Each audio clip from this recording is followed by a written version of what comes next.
Olá, você que abriu este vídeo, que me assiste, que me ouve. Aqui é Robson do canal Direito Tributário ao seu alcance. Vamos para mais um informativo tributário, o informativo tributário de número 11, do dia 19, do dia de hoje, ok? Eu espero que esteja tudo bem com você e com a sua família, certo? Aí embaixo eu deixo sempre o índice. Se você abrir o vídeo, você vai ver o índice das notícias, tá? Vamos então às notícias? Se você gostar ao final do informativo, aí sim, você dá o seu like, você se inscreve no canal, ok? Vamos lá, a primeira notícia, vejam. Aprovada esta lei que vai gerar aí uma necessidade de reescrever os livros de direito tributário, né?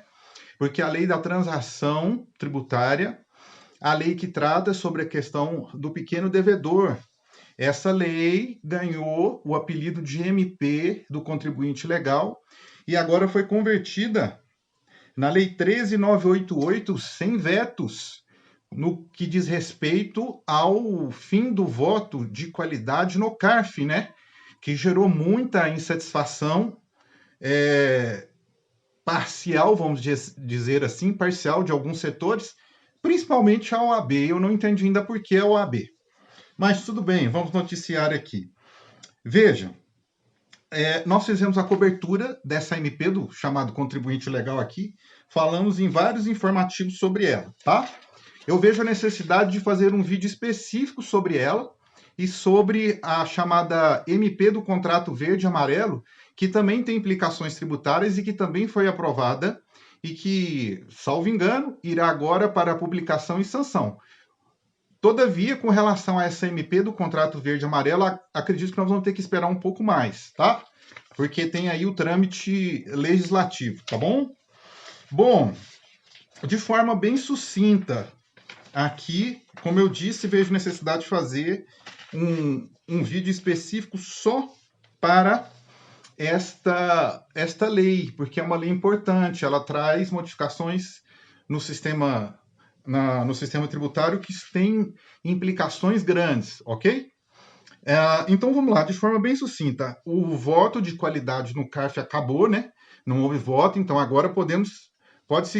Quem quer comemorar, pode comemorar mesmo, porque agora é definitivo.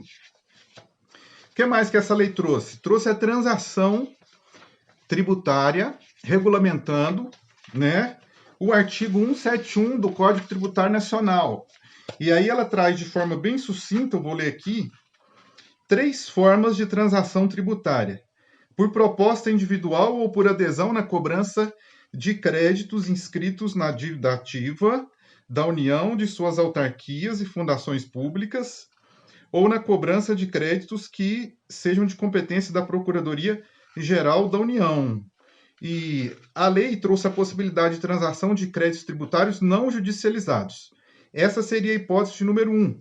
A hipótese de número 2, qual que seria? Por adesão. Então, transação por proposta individual, por adesão, nos demais casos de contencioso judicial ou administrativo. Então, se tiver o contencioso judicial ou administrativo, não caberia proposta individual, caberia a adesão, que é o inciso 2 aqui. E o inciso 3 é por adesão no contencioso tributário de pequeno valor. E aqui vem a questão do contribuinte, né? As dívidas de pequeno valor, que são as dívidas até 60 salários mínimos. Essas dívidas vão ter um tratamento diferenciado, até o processo administrativo delas vai ser diferenciado conforme a lei. Mas vejo necessidade, igual eu disse, não, num informativo fica incompatível eu colocar muitas informações aqui a respeito de uma mesma notícia, sob pena do informativo ficar muito longo. Então, eu vejo necessidade de fazer um vídeo específico sobre ela, ok? De forma conexa a essa notícia, vamos à PGFN. Olha, a PGFN já soltou a portaria de número 9917 de 2020 para disciplinar justamente esta lei, que é a Lei 13.988 de 2020, né? Que tinha a antiga medida provisória 899 de 2020, tá? E aí, então, hoje, nós temos editais abertos para parcelamento do crédito tributário, temos a lei, temos a portaria que regulamentou a lei. Então, nós temos aí um leque amplo de opções do parcelamento e aí os contribuintes vão ver com seus respectivos contadores, advogados ou contadores e advogados, qual seria o mais vantajoso, né? Porque ficou um leque bem amplo mesmo, considerando também as portarias que nós já havíamos comentado aqui anteriormente, me perdoem, que sobre essa questão da transação, né? Postergação de tributos e tudo mais. Então, agora, existe um leque mais amplo de possibilidades neste momento, em virtude da crise do coronavírus, que não abrange só a lei, mas abrange os atos que tinham sido editados anteriormente pela Procuradoria-Geral da Fazenda Nacional.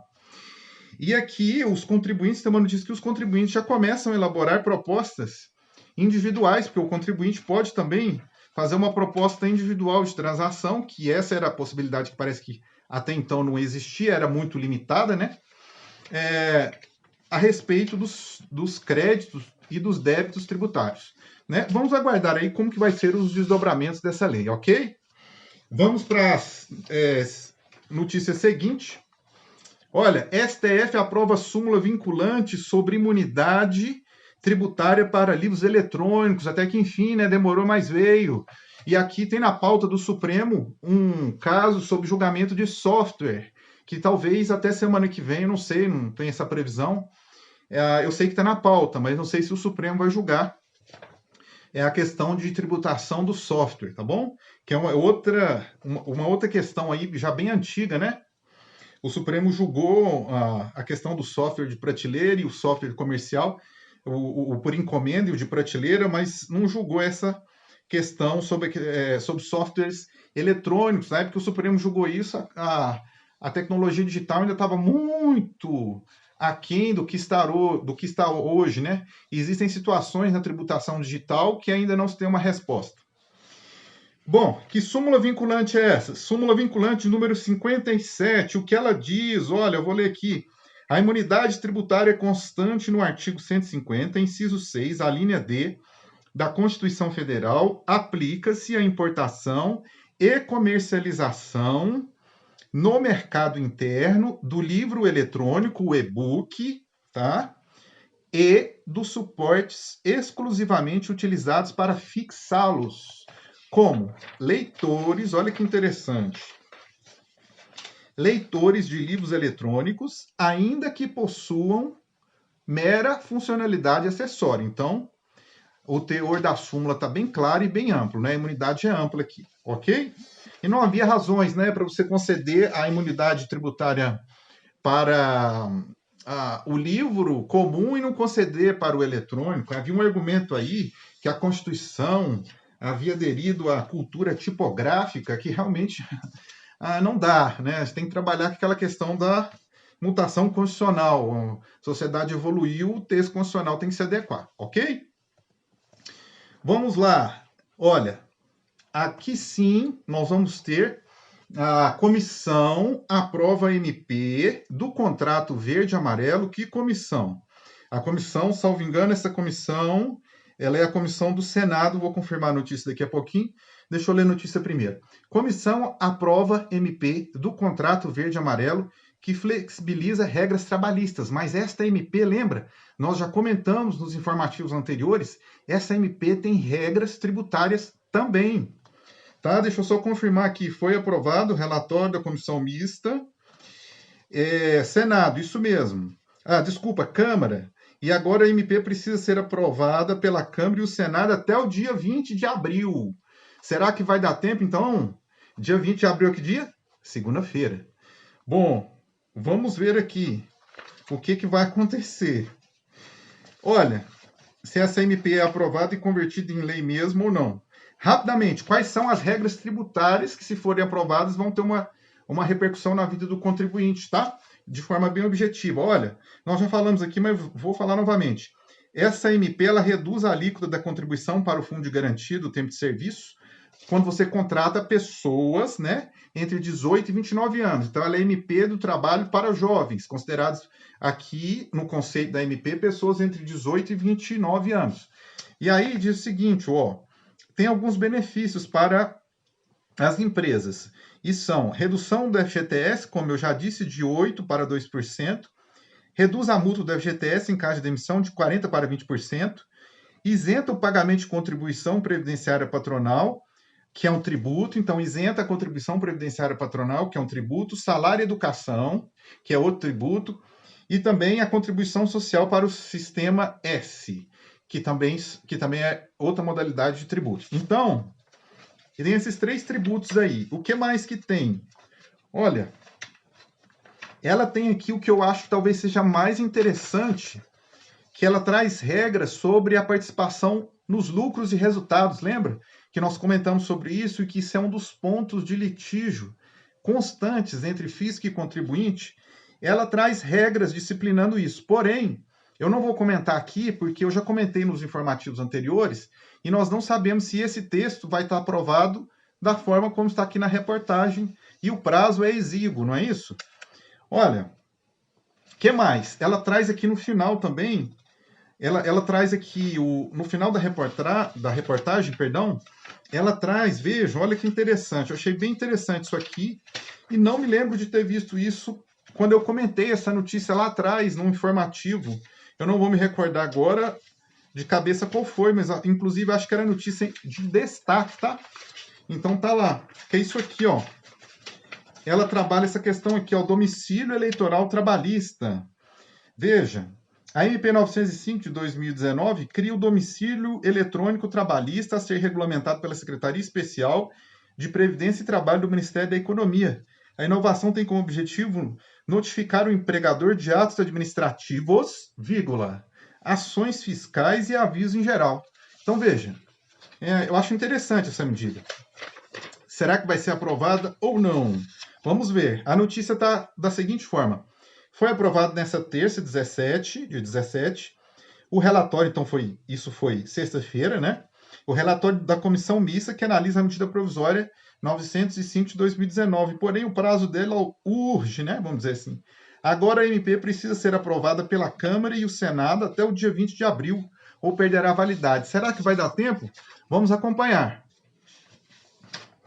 Governo edita MP. Próxima notícia. Governo edita MP que adia tributos do setor de telecomunicações. Então, uma notícia bem-vinda aí para o setor de telecomunicações, tá? Entrou em vigor na quarta-feira, dia 15/4, a medida provisória 952, publicada pelo governo de Diário Oficial da União, que adia o pagamento de tributos devidos pelas operadoras de telecomunicação. Mais uma medida, né? Os 3 tributos que seriam pagos em março, o contribuinte terá 2 opções para efetuar o pagamento. À vista em 31 de agosto ou em 5 vezes, com a primeira parcela até a mesma data. Essas parcelas serão corrigidas pela taxa Selic, né? Trata-se da taxa de fiscalização de funcionamento, TFF, e da contribuição para o fomento da radiodifusão pública. E, além disso, envolve também o terceiro tributo afetado. Então, vamos lá. Taxa de fiscalização de funcionamento da TFF, contribuição para o fomento de radiodifusão pública, e o terceiro tributo afetado é a contribuição para o desenvolvimento da indústria cinematográfica nacional, Condecine, o famoso Condecine, né? Recolhido pela Agência Nacional do Cinema, Ancine, para custeamento de filmes e documentários brasileiros, ok? Vamos ver essa medida também, né? Vamos ver como é que vai ser a tramitação dela. Olha, STF vai definir decadência para a constituição do imposto de transmissão causa-mortes e doação sobre a doação não declarada. Olha que interessante. Então, aqui, o acordo, inclusive, é do Tribunal de Justiça de Minas Gerais, né? Minas Gerais aí. E o STJ considerou como repetitivo, então, o que o STJ decidir nesse processo, a tendência é que seja colhido, né, em âmbito nacional, sobre o termo inicial do prazo decadencial, quando a doação não é declarada para fins de incidência do imposto de transmissão causa-mortes e doação, tá? Vamos ver aí como o STJ vai decidir. Os processos estão suspensos. O STJ já determinou a suspensão até que se aprecie tudo, né? Até que se julgue a tese, vamos dizer assim, não é isso? Bom, também aqui notícia de destaque, o STF manteve, né, a MP do trabalho. O ministro Ricardo Lewandowski havia concedido uma liminar no sentido de que o sindicato teria que ser ouvido no prazo de 10 dias e que ele poderia deflagrar um dissídio coletivo, não foi isso? Essa liminar do ministro Ricardo Lewandowski não foi referendada pelo Pleno do STF, então está mantida, por enquanto, sem maiores objeções, né? sem maiores ressalvas, a MP relativa à questão trabalhista, né? MP 936, salvo engano. Então, no decorrer da semana, essa liminar não foi referendada. Então, por enquanto, está valendo as regras da MP, ok? Vamos acompanhar, né? Foi uma votação aí de 7-3, pelo que está aqui, alguns votos em sentido contrário. O Supremo ressaltou que, tendo em vista que o momento é excepcional, não verifica a inconstitucionalidade da MP, ok? Me perdoem que às vezes na pressa a gente atropela um pouco as palavras aqui, tá? Eu vou com mais calma aqui porque a gente tem que olhar o tempo. Estou aqui com 16 minutos, mas também eu me preocupo com você, tá? Para que a notícia chegue a você de uma forma tranquila, ok? Olha, o Gabriel postou para mim, mandar um abraço para o Gabriel. Olha, Gabriel, você me perguntou justamente sobre o projeto de lei 149 de 2019 no informativo anterior. Você postou uma mensagem para mim. Obrigado pelo seu retorno, pelo seu feedback. Olha, eu vou falar justamente disso, tá? Então, vou postar aí para você que nesse informativo eu falei sobre esse PL que você me perguntou. Bom, o que aconteceu? A gente tinha o tal do Plano Mansueto, né? O Plano Mansueto era um dos projetos de reforma fiscal do governo, mas com as regras do governo federal, antes de acontecer essa questão aí, essa crise do Covid-19, do coronavírus, ok? O que a Câmara fez? Olha, deputados federais, vou ler aqui a notícia, aprovaram nessa quinta-feira o substitutivo do PL 149 de 2019, o chamado Plano Mansueto. Então, voltando aqui, só retificando a notícia, o PL 149 de 2019 era o Plano Mansueto. Eles apresentaram um substitutivo que não é o Plano Mansueto, é o Plano Câmara, vamos dizer assim, vamos para a gente diferenciar os nomes, tá? E olha a batata quente que sobrou para a União. Vou ler. Olha só o que eles querem com esse substitutivo. Eles querem que a União compense as perdas de arrecadação dos estados e dos municípios, com ICMS e com ISS. Só tem um problema. A União não tem recursos para isso. E se a União fizer isso, ela já vai ficar mais quebrada do que ela está. Olha, eles estimaram aqui um impacto de 89 bilhões com as perdas de ICMS e ISS, duvido, acredito que esse número é muito maior. Por quê? O ICMS é o imposto que mais arrecada, em segundo vem o imposto de renda. Né? Quando a gente fala que é o que mais arrecada, é somando as arrecadações dos estados. Não sei se o imposto de renda já passou, mas acho que não. Então, olha só, o principal novo ponto do projeto é a criação de um auxílio financeiro aos estados e municípios durante a pandemia do novo coronavírus, de forma a compensar as perdas de arrecadação do ICMS, imposto estadual, e ISS, imposto municipal. Esse auxílio será pago pela União por 6 meses a partir de maio. Este ponto é tão polêmico que levou o ministro Paulo Guedes a falar abertamente em relação ao presidente da Câmara, Rodrigo Maia, que ele tinha a intenção de explodir o orçamento da União, a questão fiscal, o orçamento fiscal da União. E se isso aqui passar, realmente vai explodir mesmo. Vai ficar pior do que está. Ok? Então, vejam, este substitutivo, vou ressaltar, não é o Plano Mansueto, é um substitutivo que a Câmara apresentou no lugar do Plano Mansueto. Mas espera aí, e o PL 149, que você me perguntou, Gabriel, e muitos querem saber também, como é que fica o PL 149? O PL 149 fica para depois, que é o Plano Mansueto. O PL 149 de 2009 fica para depois. Olha aqui, ó. No final da reportagem, está aqui, ó. O plano Mansueto fica para depois. Por enquanto, a União banca, na intenção da Câmara, né, porque isso tem que passar no Senado ainda, as perdas de arrecadações de ICMS e ISS de estados e municípios. E aí acabou. Porque você imagina, são 26 estados da federação, mais um Distrito Federal e mais de 5 mil municípios. Acabou. A União vai ter que, se isso aqui passa no Senado, a União vai correr ao STF, eu tenho certeza. Vamos ver como é que vai ter esse desdobramento. Porque, olha, em que pese haver entre aspas, uma certa... aqui o presidente Rodrigo Maia ele disse que é justo porque a União, ela que detém o controle sobre dívida e tudo mais. Mas vejam, se o prejuízo não for diluído, essa é uma palavra-chave. Nós temos uma repercussão sistêmica do coronavírus, uma questão de saúde pública que se espalhou pelo mundo, mas que tem uma repercussão sistêmica em todas as áreas, a economia em todas.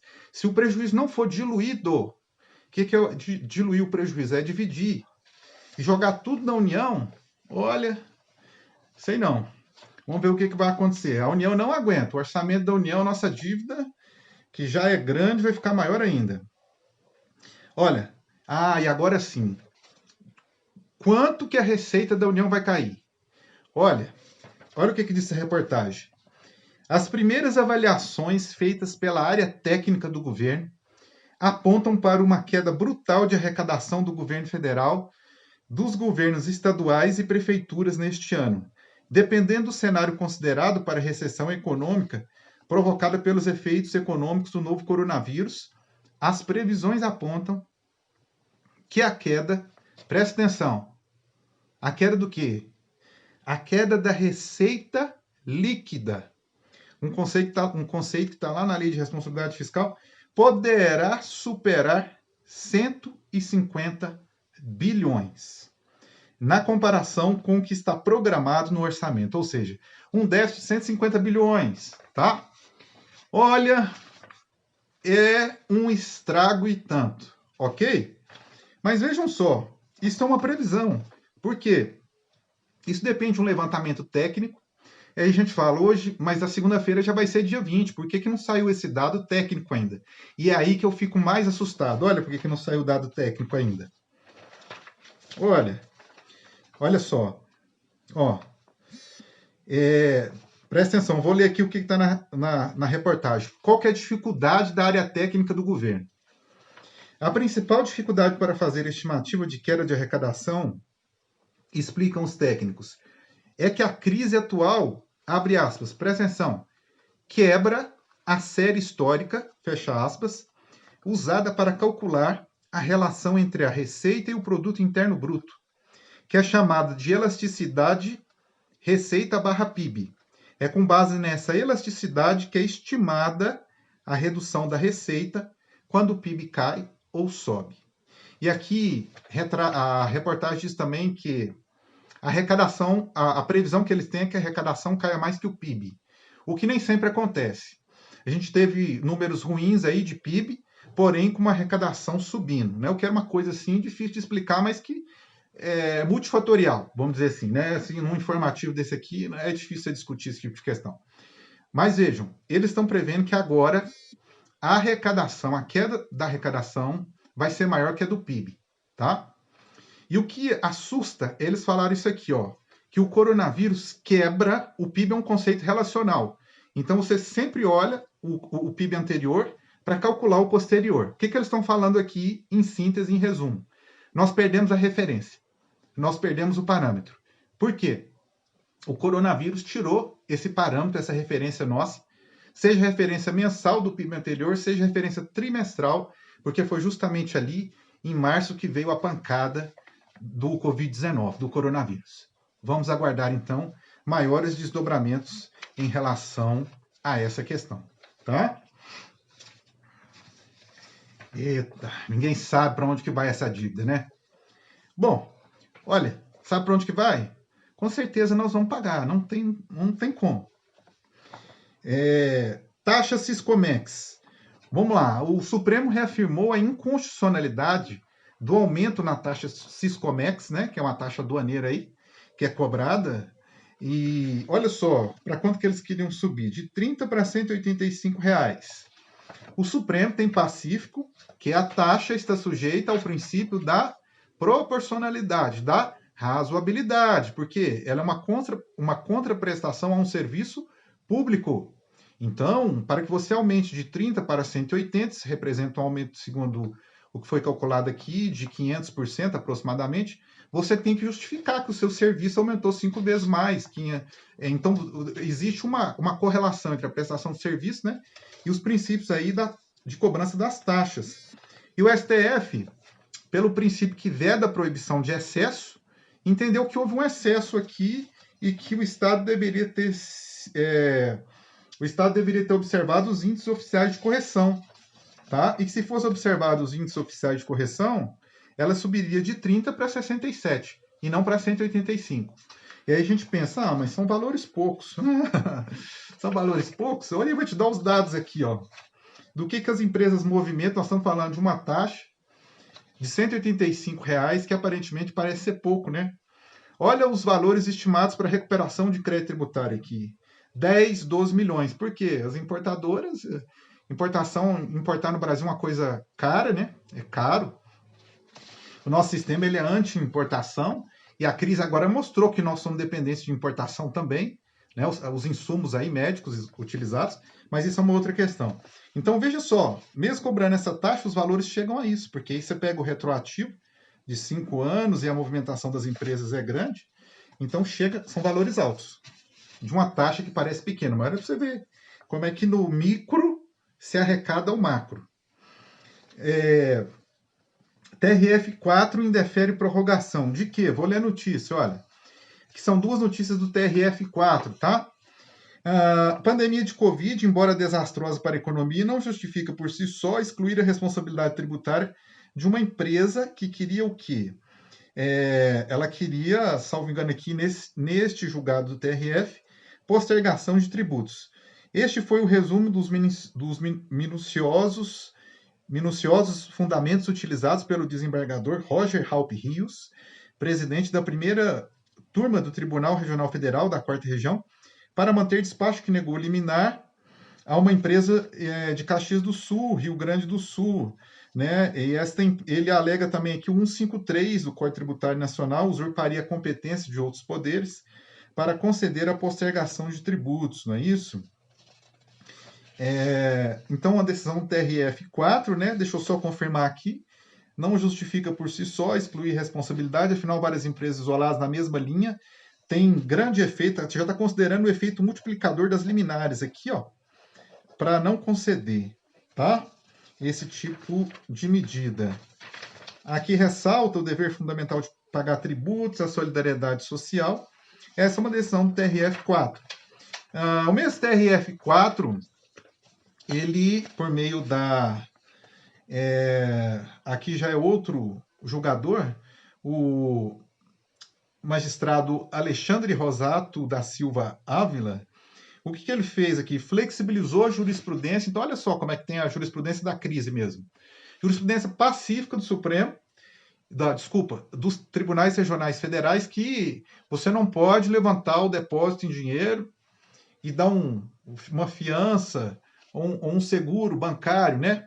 Porém, lembra o CNJ, ele fez o quê? Uma resolução, não foi? Foi. O CNJ fez uma resolução falando que se viesse esse pedido, era para os juízes deferirem. Eu comentei essa resolução aqui nos informativos anteriores, tá? Ainda comentei que era estranho um órgão administrativo proferir decisão com caráter jurisdicional. Então tá aqui, ó. O magistrado acolheu, tá? E permitiu que a empresa levantasse o dinheiro. E a empresa deu em troca, não foi nem fiança e nem seguro garantia bancários. Ela deu um imóvel e outros bens móveis, tá? Ele ressalta essa questão que a jurisprudência está firmada nesse sentido do TRF. Porém, há circunstância excepcional que justificaria uma exceção à jurisprudência pacificada dos tribunais regionais federais. Então, nós temos uma jurisprudência de crise, sim, em que pese algumas pessoas não gostarem muito dessa denominação. De fato, assim, as pessoas que não gostam, elas têm razão em parte porque existe um receio aí de você flexibilizar direitos fundamentais, né? Então, sim, é justificado. Contribuição sobre o valor da tonelada de grãos no Maranhão. No informativo passado, uma notícia muito parecida com essa em relação ao estado de Tocantins foi noticiada. Agora aqui, ó, também a mesma AproSoja questiona no Supremo Tribunal Federal alterações promovidas na Lei Estadual 8246 de 2005 do Maranhão, que instituíram contribuição de 1,8% sobre o valor da tonelada de soja. Vai ser muita grana. Soja, milho, milheto e sorgo para constituir Fundo Estadual de Desenvolvimento Industrial e de Infraestrutura. Aqui os argumentos estão questionando que isso tem uma natureza tributária, mas que o ICMS a cobrança de ICMS, né, vinculado ao ICMS, está alegando que o ICMS ele é imune à exportação, está alegando violação ao princípio do não confisco e por aí vai. Vamos aguardar os desdobramentos dessas ações. Já são pelo menos duas que eu me lembro, com questões bem parecidas. Eu acho que a do Tocantins também era relativa à soja, não me lembro mais, são muitas notícias, mas no informativo anterior, que é o de número 10, está a notícia veiculada lá, ok? Vamos lá? Olha só, CARF deve explicar imparcialidade de conselheiros, diz comissão da OAB. A comissão da OAB oficiou o CARF para explicar se os conselheiros são parciais, é o que está na reportagem, ó. Se eles são menos imparciais e competentes. Que pepino, hein? Olha só. Pepino que eu digo no sentido de que a presidente do CARF, como é que ela vai responder? Bom, primeiro que diz aí se os conselheiros são parciais e competentes. Extremamente subjetivo, né? E dependendo do que ela responder, ela pode até depois ser acusada de denunciação caluniosa. Então, é complicado. Vai responder que não tem como fazer uma mensuração, uma avaliação, mas vamos ver se a resposta vai ser nesse sentido mesmo. Olha só, mas por quê? Da onde que surgiu essa questão? Aqui a reportagem diz, um conselheiro afirmou que as confederações, que confederações? Nós temos várias. Confederação Nacional dos Transportes, que entrou com ação aqui, já falei. CNI, Confederação Nacional da Indústria, que essas confederações, quando indicam os conselheiros, segundo o relato deste conselheiro, elas dizem o seguinte: por que aqui naquele processo você votou assim, um assado, e que não há uma imparcialidade, porque elas fazem um lobby muito forte, essas confederações, para indicar os conselheiros, ok?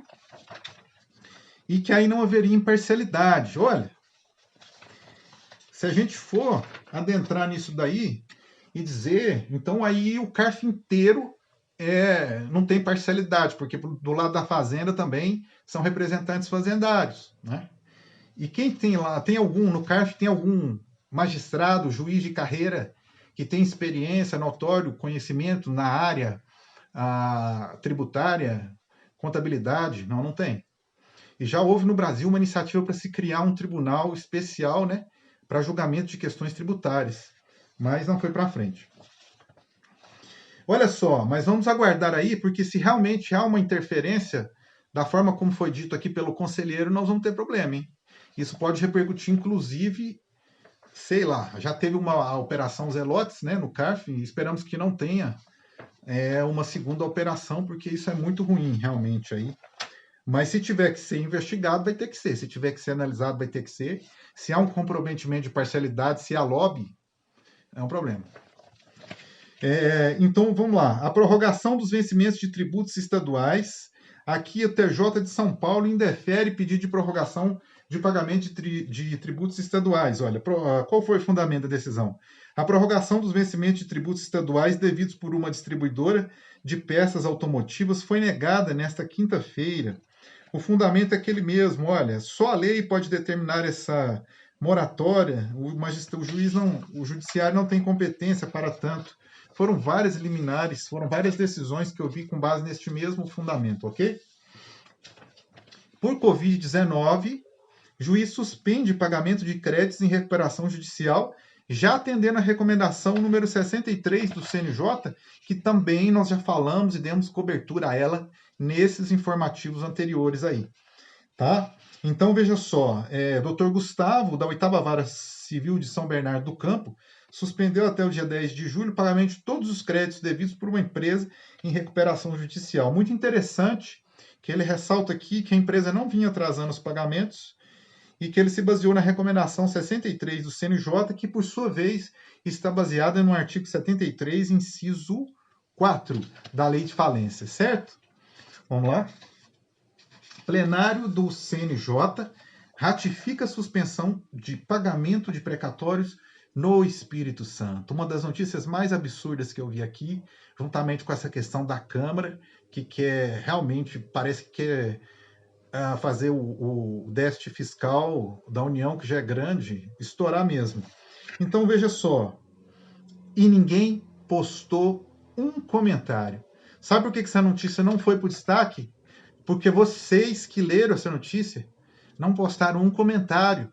E aí eu vejo críticas, como juiz, eu vejo críticas ao judiciário, que a maioria delas não procedem, mas essa aqui procede. Quando eu leio uma notícia dessa, eu falo, mas não é possível que o sistema judicial demorou tanto. Entendeu? Olha a notícia. E aqui vem aquela velha história, né? O Estado não quer suspender as dívidas das empresas. Não vamos postergar, não. Vocês não tiveram faturamento, mas vai pagar. Mas não vendeu. Então aí justifica não pagar. Só esquecer que existe regime de substituição tributária que exige o pagamento adiantado. Existem outros regimes que você tem que pagar adiantado. Então, olha.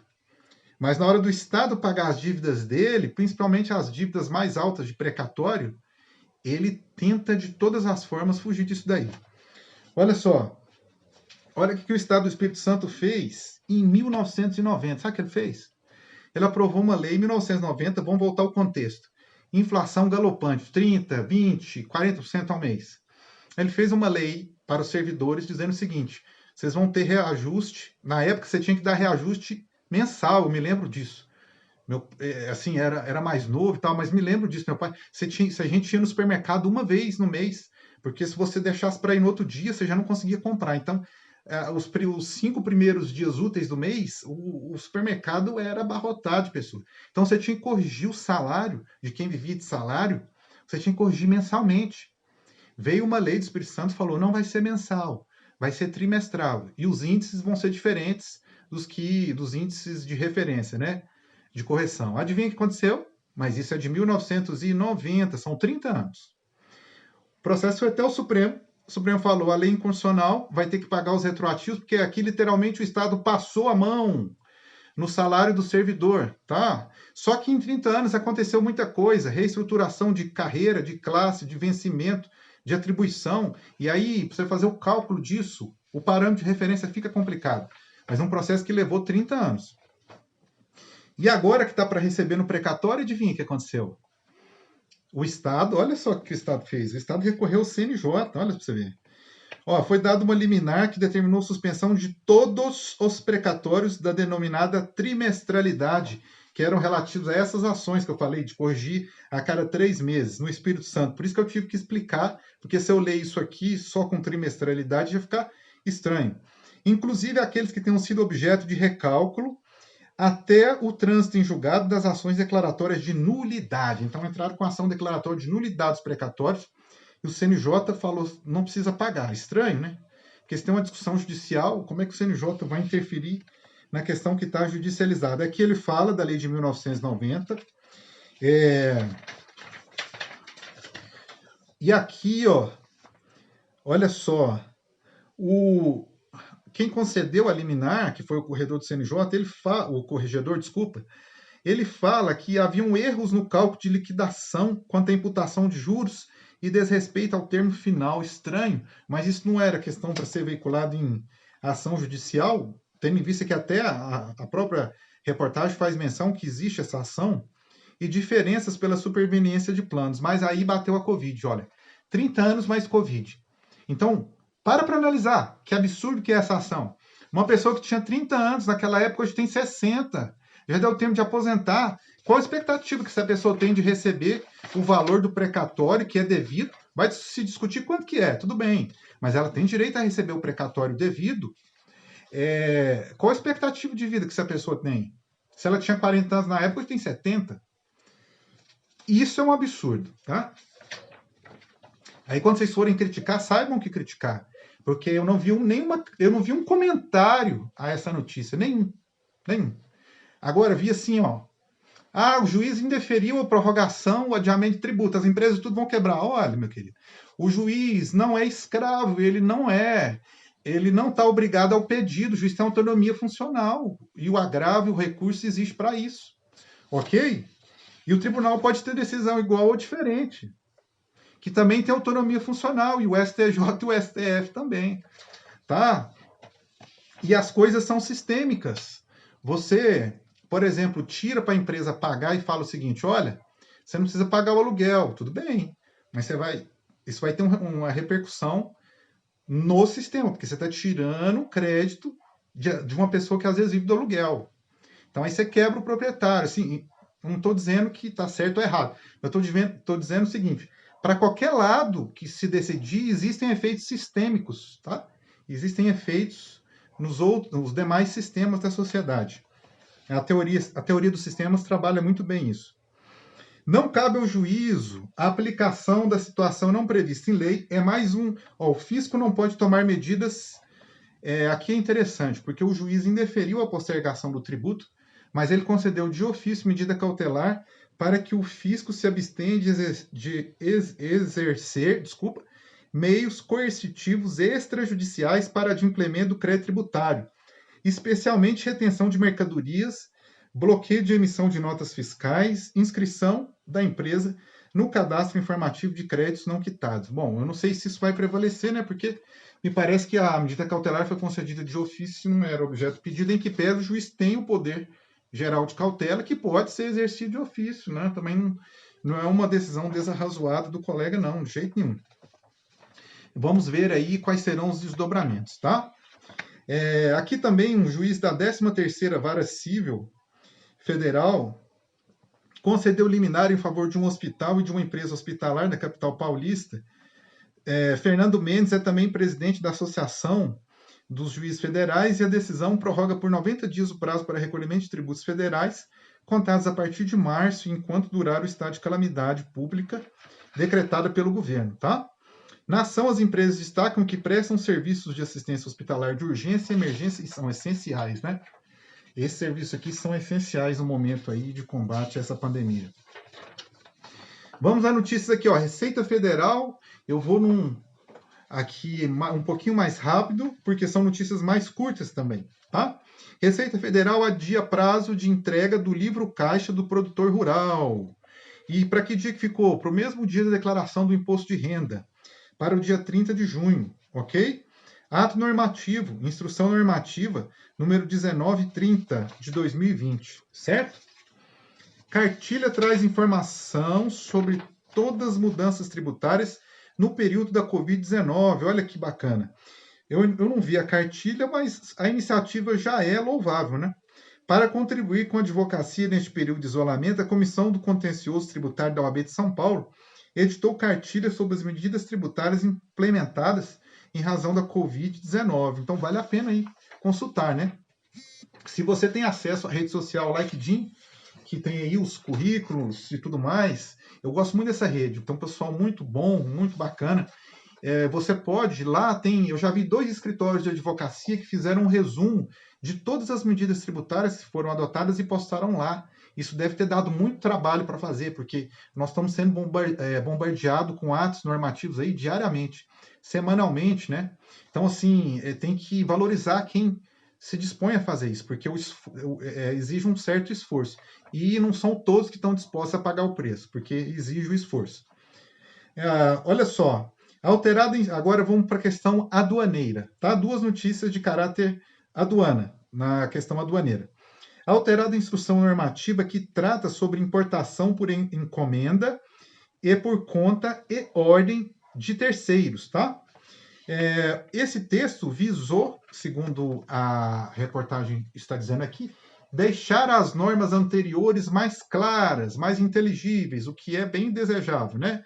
Nesse cipoal de normas tributárias que existem no Brasil. Então, olha só, a Receita Federal publicou ontem, na edição extra, ó, as edições extras de novo, edição extra do Diário Oficial da União, a Instrução Normativa da Receita Federal, número 1937 de 2020. A norma altera o texto da Instrução Normativa 1861, de maneira a deixá-la mais clara e tudo mais. Então, para quem trata com a Instrução Normativa que trata de importação por encomenda e por conta e ordem de terceiros, também chamada conta e ordem de participação, né, que é um outro sinônimo aí que o pessoal usa. Ok? Que é uma expressão jurídica, tá? Legislação Federal de 15/4 altera o ato COTEP do ICMS 6719 e divulga a relação das empresas nacionais que produzem, comercializam e importam materiais aeronáuticos beneficiárias de redução de base de cálculo do ICMS, Instrução Normativa DREI número 79, de 14 de abril de 2020. O ato já está disponível aí na internet, então é interessante os beneficiários aí, né, procurarem saber. Vamos agora à redução de tributos nos âmbitos estaduais. Eu não me lembro aqui de nenhum município, acho que agora vamos ficar só com o estado. Rio Grande do Norte, olha, o Rio Grande do Norte reduziu para 12% a carga tributária do ICMS, diz a reportagem, provavelmente a alíquota, né? Incidente nas operações com energia elétrica da rede hoteleira Potiguar. Que notícia estranha. Será que foi só mesmo desta rede hoteleira ou das redes hoteleiras de uma forma geral? É estranho você conceder ICMS para uma rede específica, hein? É estranho, mas é o que diz aqui a reportagem. Legislação estadual do Amazonas. Lei 5170, de 14 de abril de 2020, concede remissão e anistia do ICMS e dispõe sobre revogação e reinstituição, interessante, revogação e reinstituição de benefícios fiscais ou financeiros concedidos em desacordo com a linha G, inciso 12, parágrafo 2º do artigo 155 da Constituição Federal. Então, interessante aí, quem está no estado do Amazonas mexe com o ICMS do Amazonas se inteirar dessa decisão. O que mais? Rondônia, contribuição, atenção contribuinte, prorrogação parcial do IPVA de Rondônia. De acordo com o decreto 24.917, que dispõe sobre a prorrogação de prazos para acolhimento do IPVA em razão da pandemia do coronavírus, Covid-19, os veículos classificados como, então vamos lá, motocicleta, ciclomotor, triciclo, quadriciclo, motoneta, com potência até 300 cilindradas e automóvel de passeio até 1.000 cilindradas, que é o carro 1000 que a gente fala, 1.0, tiveram seus prazos de vencimentos prorrogados, tá? E aí você entra lá no site respectivo da Secretaria de Estado de Rondônia e se inteira desses prazos, ok? Governo garante isenção de impostos sobre doações incidentes. Incidentes sobre doações aonde? No Rio de Janeiro. Gente, mas o Rio de Janeiro está concedendo benefício fiscal. É um dos estados que tem a situação mais grave. É Brasil. O governo do Rio de Janeiro publicou nesta quinta-feira decreto que garante a isenção de imposto incidentes sobre doações em todo o estado. Vale a pena conferir. A medida é uma ação conjunta entre a Secretaria de Desenvolvimento Econômico, Energia e Relações Internacionais e de Fazenda. É extremamente importante a demonstração. A reportagem aqui prossegue, eu não vou terminar de ler. Vamos lá, né? Vamos que vamos. Vamos ver onde que a dívida pública vai parar depois disso aí. Principalmente no ano que vem, tá? Porque esse ano, por ser um ano eleitoral, vão tentar encobrir, vão tentar segurar muita coisa. Mas ano que vem eu não sei não, hein? Prestações de acordo entre empresas podem ser alteradas na pandemia. Olha, agora eu vou entrar para as notícias de caráter econômico. Aqui eu vou sair então um pouco do tributário, onde as empresas tentaram suspensão de aluguel, então assim, dentro da relação de contrato privado, tá? Me desculpem. Então vamos lá, olha só, aqui ó, essa ação... Neste processo, propostas de acordo entre empresas podem ser alteradas na pandemia. Então, havia uma relação contratual com parcelas de 10 mil, que foi autorizada a redução judicial para 5 mil reais nos próximos 3 meses. E a diferença de 15 mil será acrescida nas últimas prestações com correção monetária. Tá? Essa é uma decisão do Tribunal de Justiça de São Paulo, primeira Câmara de Direito Empresarial, desembargador César Ciampolini. Ok? Tem várias aqui do Tribunal de Justiça de São Paulo. Acho que o tribunal teve mais decisões esta semana.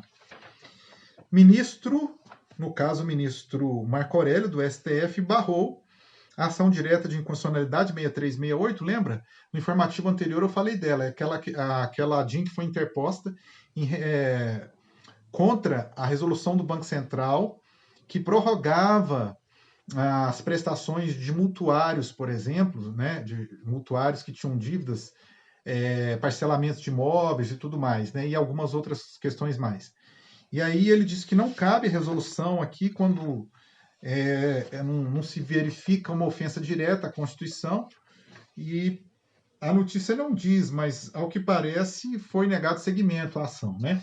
A ação foi extinta, pelo que está. A reportagem não diz isso, tá? Mas sim, parece. A ação, por enquanto, não vai ter prosseguimento, andamento, ok? Atenção a quem trabalha com direito societário, medida provisória 931, não é uma medida nova, ela é de 30 de março de 2020, porém, aqui a reportagem é bem extensa, eu não vou ler. Os efeitos vão começar, né, dessa medida provisória a partir de abril. Essa reportagem ressalta e ela mexe muito na questão societária, assembleias e tudo mais. Então, para quem trabalha aí com direito societário, atenção a essa MP. Cobrança de parcelas de empréstimo bancário e juros é suspensa também pelo Tribunal de Justiça de São Paulo. Aqui o caso era de uma rede varejista, foi suspensa por 60 dias essas parcelas, sem incidência de juros, de multa ou outros valores. Além disso, uma das garantias dadas pelo mutuário, ela foi liberada. Olha, essa aqui é uma decisão difícil de conseguir, hein? Além de conseguir a postergação dentro de um contrato privado, ainda houve a liberação da garantia, tá? Essa decisão aqui, o valor do contrato era alto, 12 milhões no financiamento.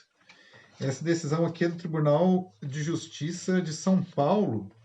Deixa eu só confirmar. Tribunal de Justiça de São Paulo, 22ª Câmara de Direito Privado. Ok? Olha, também, de novo, Tribunal de Justiça de São Paulo, né? Lá é um turbilhão, as coisas acontecem primeiro e tudo mais, né? São Paulo realmente é um estado aí diferenciado. Então, olha só, a redução do faturamento em decorrência de pandemia do novo coronavírus não dispensa o empresário de pagar o aluguel do imóvel que ocupa. O entendimento é da 36ª Câmara de Direito Privado, Tribunal de Justiça de São Paulo, né? E aqui tem a questão do aluguel, né? Esse aqui é o aluguel. Isso, suspensão do aluguel. Por aí vai. Ok? Aqui dentro das relações de direito privado, né? Até foi o Senado, salvo engano, que tentou colocar numa medida provisória essa questão do aluguel para se prorrogar e depois voltou atrás, né? Porque é complicado você interferir na relação de direito privado, ok? Eu estou com 53 minutos, vamos lá. Câmara aprova auxílio emergencial de R$ 600 para mais categorias. Isso aqui pode ser um problema em termos fiscais. Olha só, o PL que já havia sido aprovado no Senado, isso aqui é na Câmara, a notícia. Na Câmara foram incluídos catadores de material reciclável, seringueiros, taxistas, mototaxistas, motoristas de aplicativo, manicures, diaristas e pescadores artesanais, entre os que poderão solicitar o benefício pelo governo federal. Projeto do senador Randolfo Rodrigues, da Rede. E aqui vamos ver se isso prossegue, né, ampliando, e você amplia a questão do gasto, e nada contra a questão de contemplar pessoas que precisam. Só que tem um probleminha, né? Quando você elenca essas pessoas que precisam, você pode deixar alguém de fora. Então é mais fácil fazer pela boa técnica legislativa de forma um pouco mais genérica, né?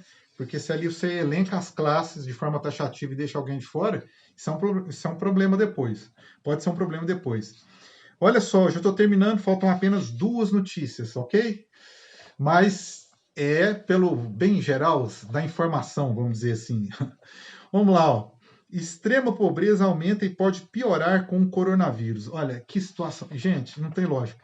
Você olha isso aqui, pessoas que vivem abaixo da linha da pobreza. O Banco Mundial tem três critérios. O primeiro é horrível. Sabe qual é a renda mensal da pessoa? R$ 150. Depois ele tem um segundo critério que vai para 253 e o terceiro, 434.